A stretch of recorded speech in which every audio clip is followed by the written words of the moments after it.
30 seconds, that's it. The most famous gunfight in the history of the American West lasted 30 seconds. 3 men dead. Smoke so thick nobody could see across the lot. Survivors shaking so hard they couldn't reload.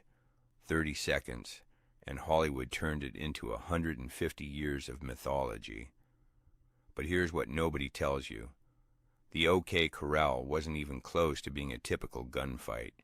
It was the exception, the extreme outlier, the 1 in 10,000 that got remembered because everything else was so much quieter and so much uglier and so much harder to turn into a movie.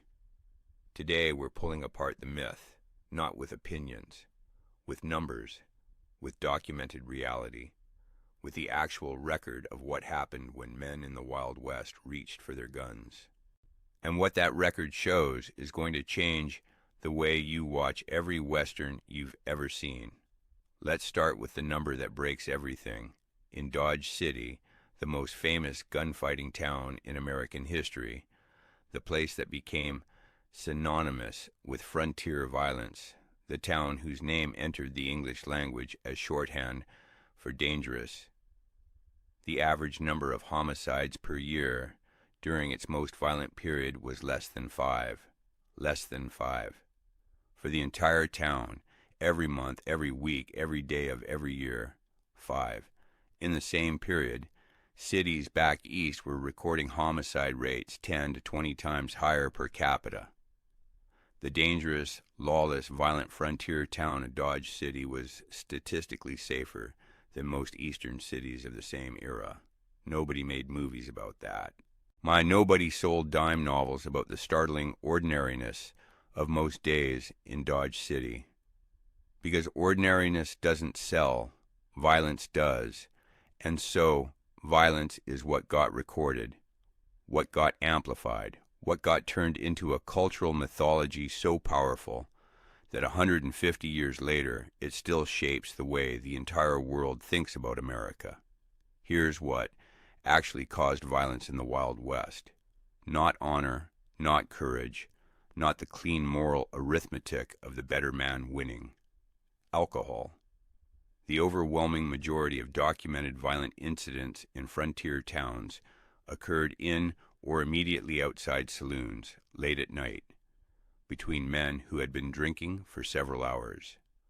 Not gunfighters, not outlaws, not men with reputations and histories and reasons that made for good storytelling. Just men, drunk men, in a dark room. With guns on their hips, because everyone had guns on their hips, and nobody had thought carefully enough about what that combination produced at 2 in the morning after 4 hours of frontier whiskey. The frontier whiskey itself was part of the problem. What was sold as whiskey in the cattle towns of the 1870s was frequently not whiskey in any reliable sense. Grain alcohol cut with burnt sugar for color, tobacco juice for bite. In some documented establishments, turpentine. In others, a measure of laudanum, liquid opium, to give it that warm quality that kept men ordering another round. This was the substance that men were consuming in large quantities before the violence that the movies later turned into a morality play about courage and honor. The actual gunfight, when it happened, looked nothing like the screen version. Nothing. The movie Gunfight has a grammar that audiences have been trained to read over 150 years of repetition. The silence, the space between two men measured in tension rather than distance, the hands hovering, the eyes, the moment of decision that stretches out long enough for the audience to feel its weight. Then the draw, clean, fast, decisive.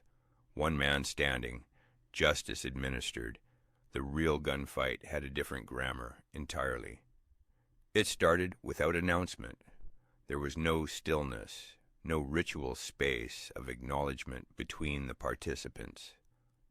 There was an argument about money, about cards, about something said or something done or something imagined that crossed a line nobody had clearly marked in advance, and then there was movement. And the movement was fast and ugly and close. Real gunfights in the documented historical record almost never involved men standing at measured distances and drawing simultaneously. They involved men who were close to each other, often in confined spaces, often in poor light, often with other people nearby who complicated everything. The guns themselves were not the precision instruments the movies implied. A Colt single action, Army revolver, the iconic weapon of the frontier period, was a robust and functional tool. It was not accurate at anything beyond very short range in the hands of anyone but a trained marksman, and most of the men carrying them were not trained marksmen. They were cowboys, drifters, gamblers, miners, men who owned a gun because everyone owned a gun, not because they had spent significant time learning to use it effectively. Black powder, the propellant used in cartridges of the period, produced a volume of smoke that modern audiences, accustomed to smokeless powder, cannot easily imagine. A single shot from a Colt in an enclosed space produced a cloud. Multiple shots produced the environment in which visibility dropped to near zero within seconds. The famous photograph of the OK Corral lot gives you the dimensions. It was not large. 4 men firing in that space would have been effectively blind within the first few exchanges. This is what the witnesses actually described: smoke, noise, confusion. It being over before they fully understood it had started. Not a moral tableau, an accident with guns. Now, let's talk about the men the movies made into legends. Wyatt Earp killed a documented total of somewhere between 4 and 7 men in his entire life. The exact number is disputed because the historical record is incomplete, and some incidents are ambiguous. But the upper range is 7, over a career spanning decades, in a period and place where the mythology suggests gunfighters were dropping bodies on a weekly basis.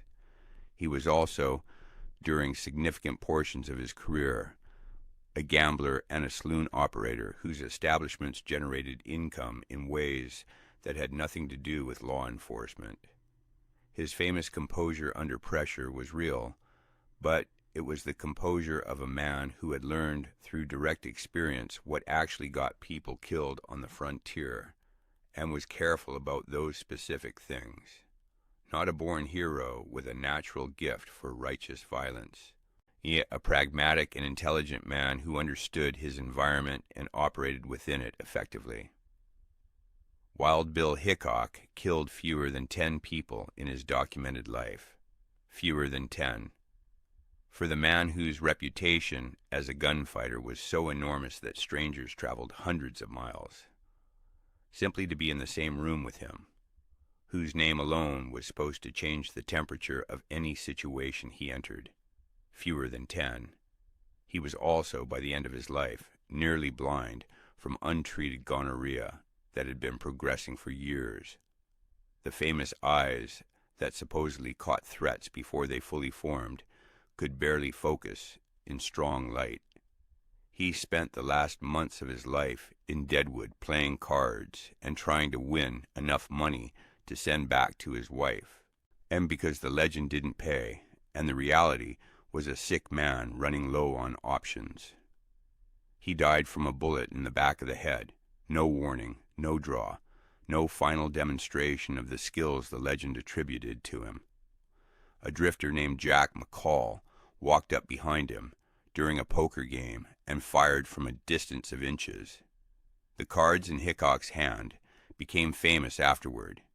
Aces and eights, the dead man's hand, because the legend needed a symbol, and the reality needed to be dressed up in something more meaningful than what it actually was, which was a man shot in the back of the head while playing cards. That was the death of the greatest gunfighter in the American West. Here's the thing about the quick draw that the movies built an entire mythology around. It was not a real practice. The formalized quick draw duel two men facing each other at measured distance, drawing simultaneously on some agreed signal. The faster man surviving is almost entirely a fictional construct. Historians of the period have found virtually no documented instances of it occurring in anything like the form the movies depicted. What they found instead was ambush, surprise, violence initiated by the person who had already decided to initiate it, against a target who did not yet know what was coming. This is not dramatically satisfying. This does not produce the moral clarity that audiences want from a story about violence. If the faster draw wins, there is at least the illusion of a contest, of skill being tested and the better man surviving. If the man who shoots first without warning wins, there is only the cold arithmetic of who decided first and whether the target was paying attention. The frontier ran on the cold arithmetic. Pat Garrett, the lawman who shot Billy the Kid, shot him in a dark room. Billy the Kid didn't know Garrett was in the room. He walked in, said something in Spanish to the men he could see, and was shot before he registered the additional presence. The most famous killing of the most famous outlaw of the era happened in darkness and confusion, and was over before Billy the Kid understood he was in danger. Billy the Kid himself, the figure who became perhaps the most mythologized outlaw in American history, killed between 4 and 9 men, depending on which historical account you accept. He was 21 years old when he died. In the legend that formed around him in the decades after his death attributed him dozens of kills and a skill and charisma that the documentary record supports only partially. He was, by most contemporary accounts, a young man who had gotten into a situation he couldn't get out of and had kept moving until the moving stopped. The myth needed him to be something larger. The myth always needs them to be something larger, because the myth is not about what happened. The myth is about what the people consuming it needed to believe was possible, that in a world of random and arbitrary violence, skill and courage could protect you, that the better man had a real advantage, that there was a moral logic to who survived and who didn't. There wasn't. There was who shot first, who shot from behind, who had been drinking less, who got lucky with the smoke and the distance and the particular chaos of a real gunfight in a real place where nobody had time to be heroic, and the whole thing was over before heroism had a chance to organize itself. The men who actually understood frontier violence understood this completely. They didn't practice their draw. They avoided situations where the draw would be necessary. They sat with their backs to walls. They paid attention to who was in the room and what the room's mood was doing. They left before things got to the point where guns came out, because they knew from direct experience that once guns came out, the outcome was determined by factors that had nothing to do with skill or courage or any of the qualities the mythology celebrated. Survival on the frontier was not dramatic. It was careful. It was the accumulation of small decisions made correctly over a long period of time in an environment that punished mistakes immediately and permanently. The men who lived long lives in dangerous places were not the fastest draws. They were the most attentive, the most controlled, the ones who understood that the gunfight you don't have is the one you always win. That is not a story anyone paid a nickel to read about, and so it was never told. What was told instead was the story of the draw, the duel, the moment of pure skill expressing itself in violence and producing justice. That story was told so many times, in so many forms, with such visual and emotional sophistication, that it became more real to most people than the documented historical record. The documented historical record says fewer than 5 homicides a year in Dodge City. The mythology says the streets ran with blood. The mythology won. It won so completely that the actual history sounds wrong when you say it out loud. It sounds revisionist, like you're trying to take something away from people, like you're diminishing something that mattered, but the people it diminishes are the ones who actually lived it. The cowboy who died of cholera at 22 didn't get a mythology. The woman who died in childbirth 40 miles from the nearest doctor didn't get a mythology. The miner whose lungs filled slowly with stone dust over 5 years of underground work didn't get a mythology. They got the ground. The gunfighter got the movie. And the movie told you the gunfighter was the story. He wasn't. He was the exception. The rare, brief, chaotic, unglamorous exception to a reality that was much harder and much quieter and much more honest than anything Hollywood ever put on a screen. 30 seconds.